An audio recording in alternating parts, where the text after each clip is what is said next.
Did you know that there is non-religious, scientific, modern research to express that 8 days is the perfect duration away from our regular routines in our human lives?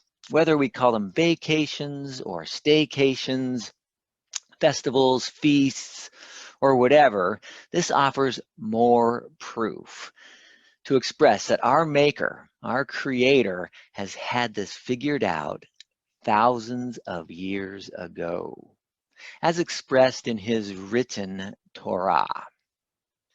Or should I say, He's made us this way. For 8 days to be the perfect duration away from our routines as a reset, a mental reset, or we can say refresh every single year. Now, 1 day a week has also been proven to be a great refresh and a reset rather than working 7 days a week. And even in Cal OSHA, they say that employees cannot work more than 6 days in a row. And so there's research to back that up and so forth, and not taking advantage of people. But this is more modern research that I'd like to express on 8 days. Less frequent, of course. So I'll just dive right into my slide and begin sharing this with you. As I titled this, The Scientific 8-Day Reset, with a little subtitle here, The Way Humans Were Made. Yes, from the beginning. We can see in Genesis 1:14 that He appointed this astronomy that we have, viewing from here on Earth, to be for festivals, for feast days. And most of you who are listening to me know that. So let's move on to my slide. Now, the perfect reset vacation duration, according to modern research and scientific research, as expressed in this video, was done by Journal of Happiness Studies. We like to be happy, and there's times to not be happy, of course, but generally speaking, where I found it online from travelandleisure.com, online article titled, How Long is the Ideal Vacation? Researchers weigh in. You can Google search that. And I first heard about this from someone working, an engineer at Google who took an 8-day vacation in Hawaii. And he said there was modern research to back this up. So I did a little searching and found it. And here's the URL exactly, which you should probably find yourself. But let's move on. And I'm just going to cover some key points of this. Quoting here, and I put my little annotations here. It says, the state of American vacation is simply abysmal. As Travel and Leisure previously reported, nearly half of workers in the United States leave vacation days unused. Now, they're important at work. It's hard to take breaks, or you can't afford vacations.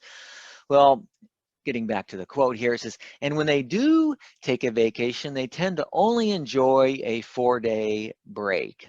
Because it's time to change all that. I agree with that. Yes, and we have the science to prove it. According to research published by the Journal of Happiness Studies, as I mentioned in the previous slide, the ideal length of a vacation is exactly 8 days. Shouldn't be a surprise to us Torah keepers.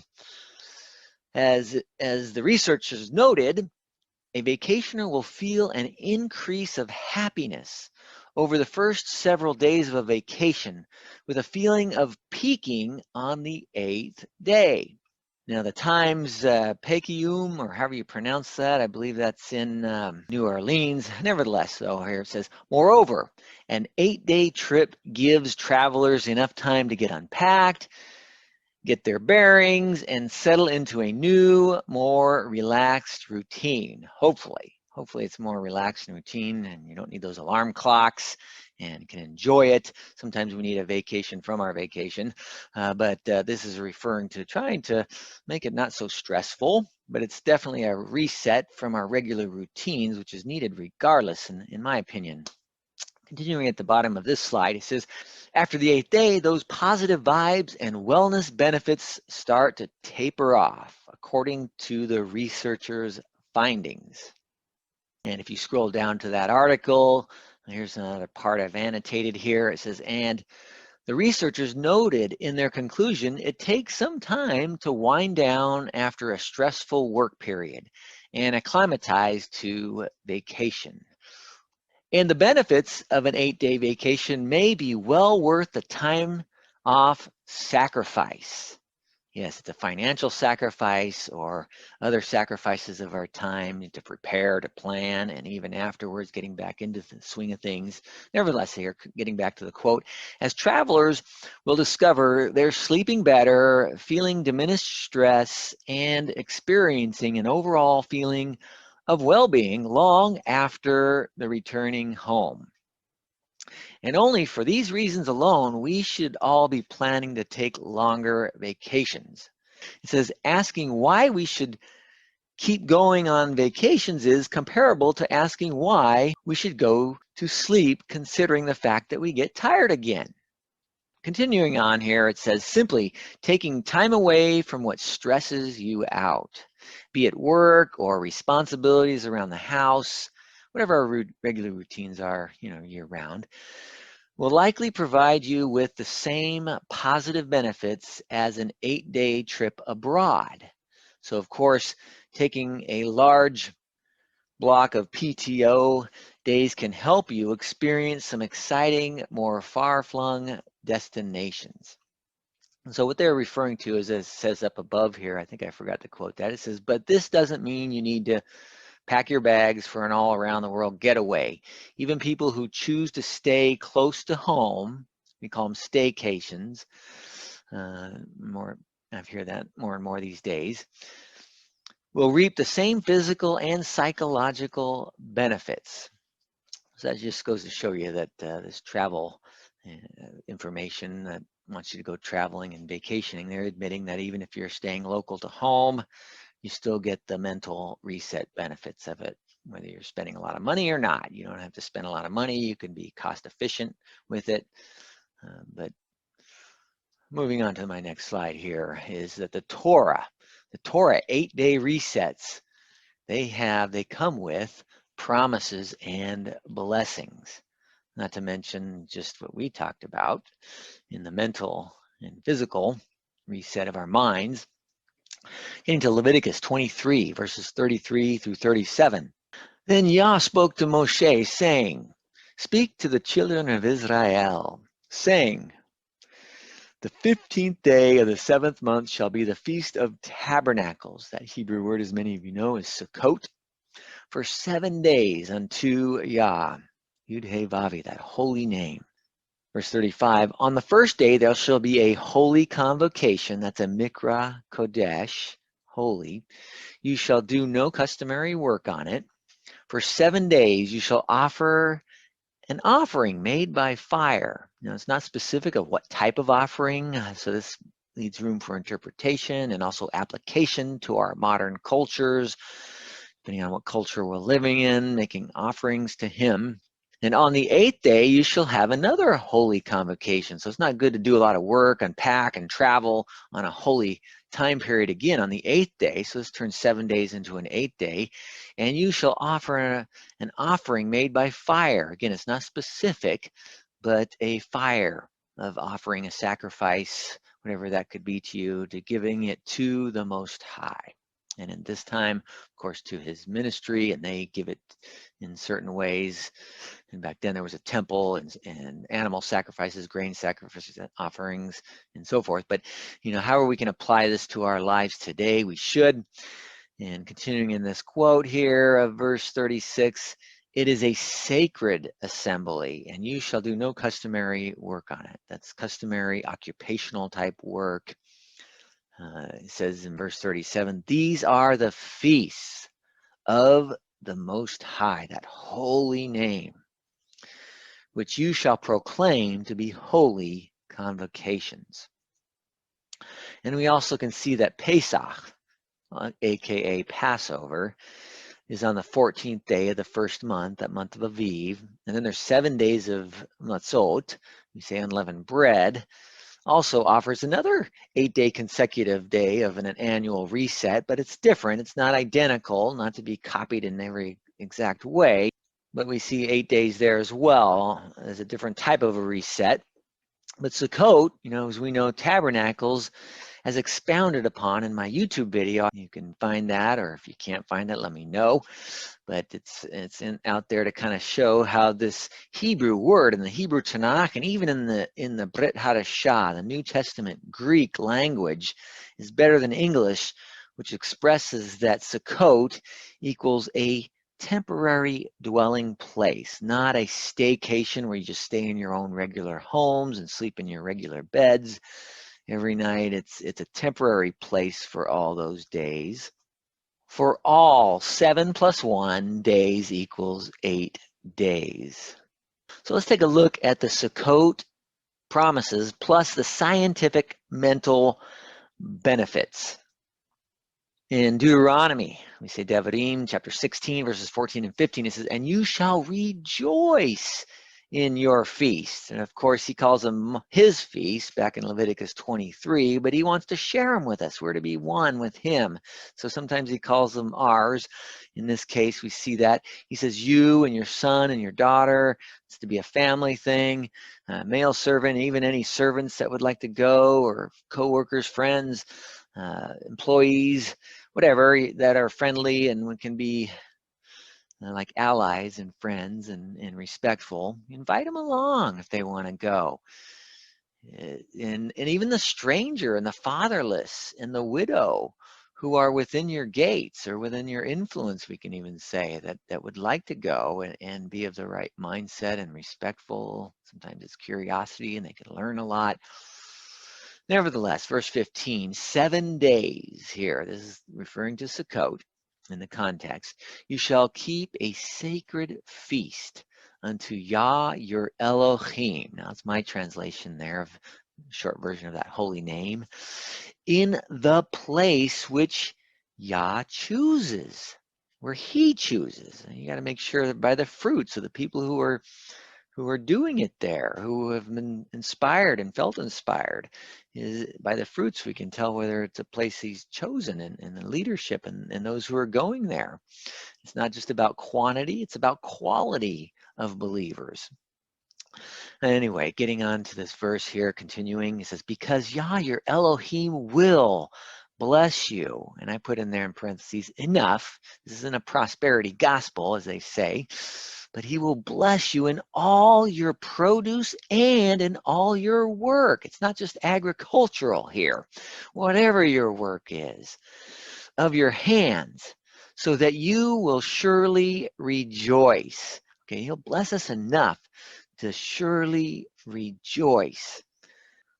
Not just Sukkot, I would say here, but we see in Exodus and Shemot, chapter 34, verses 22 and 24, it says, 3 times in a year all your men shall appear before Yah, here it says Adonai, if you look at the Hebrew, Yud-He Vav-He, Elohim of Israel.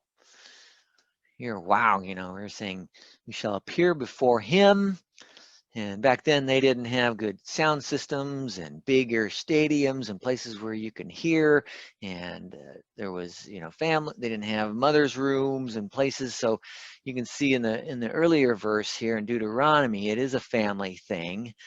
That you are to bring your son and your daughter, but the men are to come together at that time period, especially because of the limitations. When there's physical limitations, there's got to be reasons why he's chosen this back then, and it becomes obvious as we have capability to include the whole family as much as possible. But there still needs to be, breakout sessions or places for the children and their age groups. And I don't want to go off on a nice deer trail, but notice this here, continuing in Exodus 34:24, it says, for I will cast out the nations. Now, this is referring to hostile ones, of course, hostile adversaries, because you can see the strangers to be included in Deuteronomy 16, verse 14. So obviously, we got to take the whole Bible, all the scriptures in context here. Those who are adversaries, not allies and friends and being peaceful, like shalom. So he will cast these people from before you and enlarge your borders, referring to annual growth, whatever breakthroughs that are needed for at least some. I'm not promoting a prosperity gospel to be millionaires, billionaires, or more than we need. He knows how much we need, and he'll give us those encouraging breakthroughs that we need to back up his promises and to show that he keeps his promises. And continuing here, it says, neither will anyone covet your land. You know, whether it be your home, your physical possessions that are back home. He says, when you go up to appear before that holy name, Yud-Heh-Vav-Heh, your Elohim, 3 times a year. Now there's 7 annual Shabbaton. There's a weekly Shabbat, but then there's 7 annual ones, and they happen in 3 time periods of the year. Again, taking all the scriptures in context, we can see that, especially if you just read Leviticus 23. Very basic for most of us who are listening to me right now, I'm sure, but just in case there's any newbies out there, I'd like to cover some basics as well. So there will be unforeseen, let me put it that way, unforeseen modern parallel blessing promises every year that you do this. To the best of your knowledge, the best you know how you can. It's not a prosperity gospel, but Yah chooses. He will choose annual miraculous breakthroughs or blessings, preserving all of your blessings, your possessions as you need, as he wants you to have. And you will see that as you do the best you can with what you know and with what you can do with. According to Yah's appointed timing, of course, also, not just ours, not just whenever we want to schedule it, but according to his timing, if you want to maximize those blessings and those promises, as we see in Leviticus 23, verse 4 here, it says, these are the feasts. That's in the Hebrew, it's Moedai. It's got the suffix with the Yud there, of Yud-Heh-Vav-Heh. This isn't the feasts of the Jews or Israel. And when he's mentioning these in the beginning, he mentions these as his. And going forward, he likes to include us and call them ours as well, for certain reasons at certain times, because we're to be one with him. But he calls these his. He says holy convocations. These are to be set apart, to be different, which you shall proclaim at their appointed times. It's the same Hebrew word, little different suffix with a plural suffix, moedim, as we pronounce today, most of us. So they're like special anniversaries. Many people like to do their anniversaries at the right time, the exact days, or if we're doing rehearsals, we want to be on the right days that they're scheduled, whenever they're appointed. If we show up on the wrong days, then we'll miss the boat, we'll miss the rehearsal or the anniversary, or if it's a wedding, we don't want to miss that. So when we kind of combine this, the more intimate we are, we like that accuracy of timing. And then we want to include more people, then we kind of do it at different times that are not the exact timing, like the closest weekend or whenever everyone can get together. But basically showing up on the accurate, ordained, appointed times, the dates, they're important to Yah, to the knowledge that he gives us. You know, we have to always remember who is sovereign over time. Regarding the weekly ones or the annual ones, people say, well, one day isn't a big deal. How could one day, as long as you're doing it, yes, especially in the baby steps, and when you don't know better, you don't have all the information. But as you gain more information, as you gain more knowledge, you have to, sometimes there's the challenge of priority, of unity. Are numbers more important than the timing accuracy, whether they be the weekly Sabbath or the annual Shabbaton? Yes, Acts 17:30, he overlooks ignorance. Yes, what was giving us blessings yesterday may not be a blessing to us today if we're doing it, and he's given us information and knowledge and understanding to be more accurate.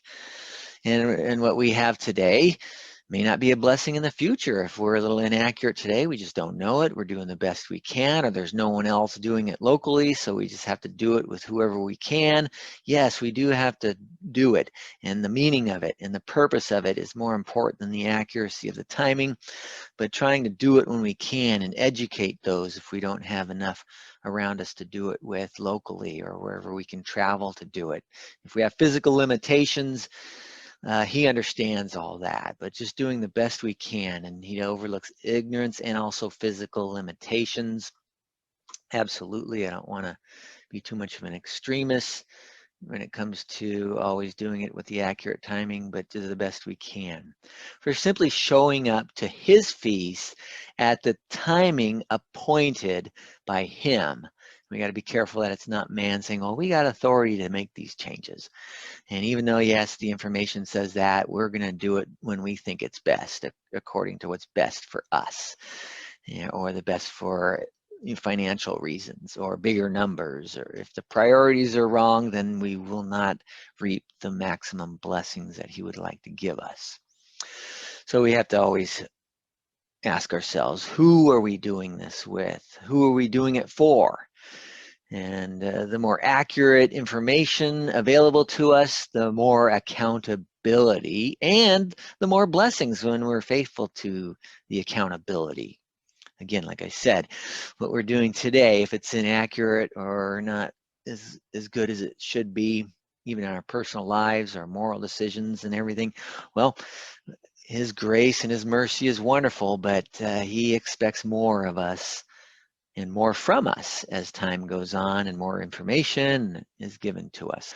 So with all this information, why miss out? Why fall short of the maximum physical, spiritual, and mental reset blessings of all 8 days? For Sukkot and also the Pesach season, according to as we can understand the scriptures and the accuracy, rather than just being partial and showing up, well, I'm showing up on the weekend parts and I'm doing this and doing that partially and I'm incomplete. Well, like I said, that might bless us in the beginning and bring great blessings, but it may not in the future as we learn and grow. Let's not be partial and incomplete. Let's take those baby steps. Let's grow. Let's develop and mature and walk stronger and farther and better in the way he wants us. Regardless, whether we realize it or not, science supports the written Torah and vice versa. Those 5 books of Moses, 10 commandments, but 5 books, as we see in the books of Moses, and they offer credibility.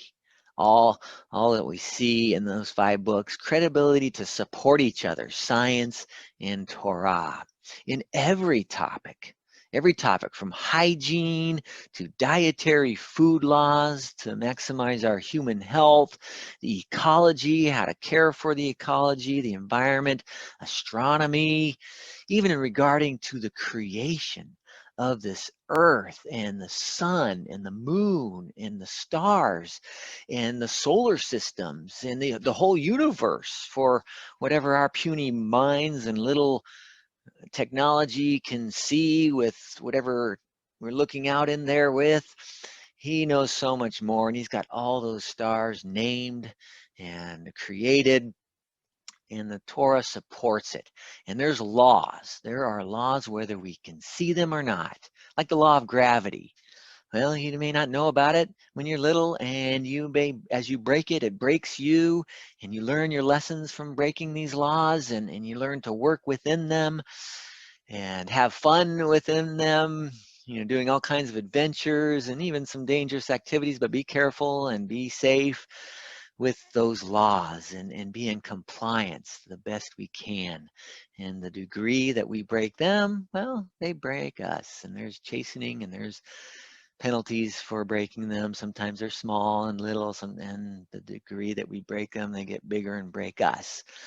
So it's important to have that healthy fear of breaking those laws and those commandments. As it says in Romans chapter 3, verses 1 and 2, what advantage has the Jew? Or what is the profit of circumcision? Right, even that topic. He says, much in every way, even with circumcision.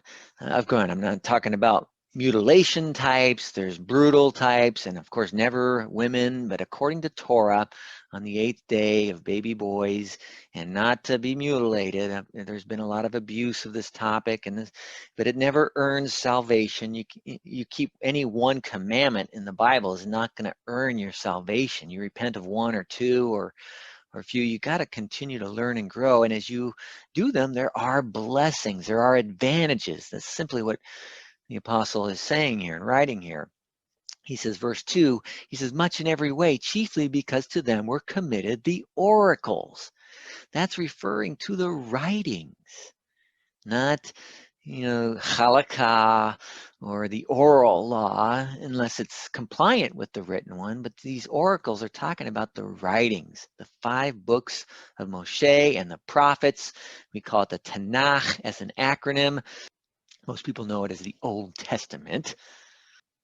So in a nutshell, as a result of obedience to the written Torah, those wonderful positive commandments that teach us how to love Him and how to love our fellow human beings, they bring blessings, and also the Abrahamic covenant for the descendants of Abraham, Isaac and Israel. We say Yitzhak and Israel.